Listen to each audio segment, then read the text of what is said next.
Al Pacino didn't build his legend alone. Behind every iconic role, every thunderous performance, every scene that got burned into cinema history, there were 5 specific people. Not agents, not directors, not studio executives, just 5 human beings who shaped him in ways no award ever could. And one of them, he only just said goodbye to. Here's how each of them changed everything. Robert De Niro came first, or rather, he came after 2 decades of near misses.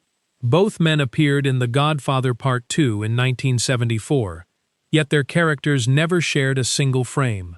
Pacino played Michael Corleone in the present. De Niro played a young Vito in flashback. 2 giants of the same generation, top billed on one of the greatest films ever made, and they never once stood in the same room on screen. That finally changed in 1995, when Michael Mann sat them across from each other in Heat.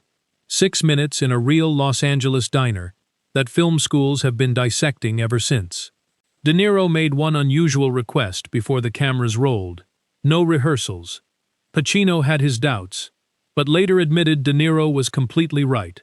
The rawness showed. The tension was real. It worked because it had to. Philip Seymour Hoffman was a discovery Pacino made before the rest of the world caught up. During the 1992 shoot of Scent of a Woman, a 24-year-old Hoffman turned up in a small supporting role, a smug prep school kid with a few minutes of screen time. He'd taken the part largely so he could quit his job at a Manhattan deli and act full-time. Those few minutes were enough. Critics walked out remembering him. Director Paul Thomas Anderson later said that performance was the moment he fell in love with Hoffman as an actor. Hoffman went on to win a Best Actor Oscar for Capote in 2005, and became one of the most celebrated performers of his generation. Then, on February 2, 2014, he was found dead at 46 in a New York apartment, leaving behind a partner and 3 young children. Pacino had given him his first real shot. He also watched, over 22 years, exactly how far that shot could carry someone. Michelle Pfeiffer literally drew blood during her Scarface audition.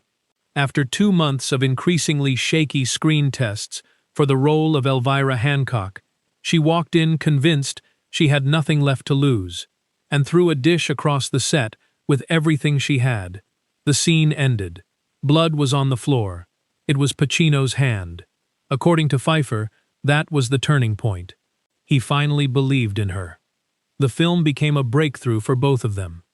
John Cazale was the oldest friendship, stretching back to when both men were teenage messenger boys running errands through Manhattan for Standard Oil, long before acting was anything more than a distant thought. Years later, pure coincidence reunited them in an off-Broadway production that quietly launched Pacino's career. Cazale went on to appear in just 5 films. Every single one received a Best Picture nomination, a record no one else in Hollywood history has matched. He died in 1978 at 42, never knowing the streak was complete. And then there's Diane Keaton. They met on The Godfather in 1972, and eventually began a relationship that lasted roughly 15 years, on and off, through multiple separations. According to Keaton, it ended because she wanted marriage and children, and that commitment never fully came. For decades afterward, they reportedly lived just miles apart without speaking. She died on October 11, 2025, from pneumonia, at 79. Days later, Pacino published a tribute that read less like a formal statement and more like a man finally saying out loud what silence had held back for 30 years, calling her magnetic, unstoppable, and deeply human, and closing with the words, "She could fly, and in my heart, she always will." 5 people, 5 completely different gifts, the whole shape of a life in film. If this story stayed with you, hit like and subscribe. There's always more worth remembering beneath the surface of the films we grew up watching.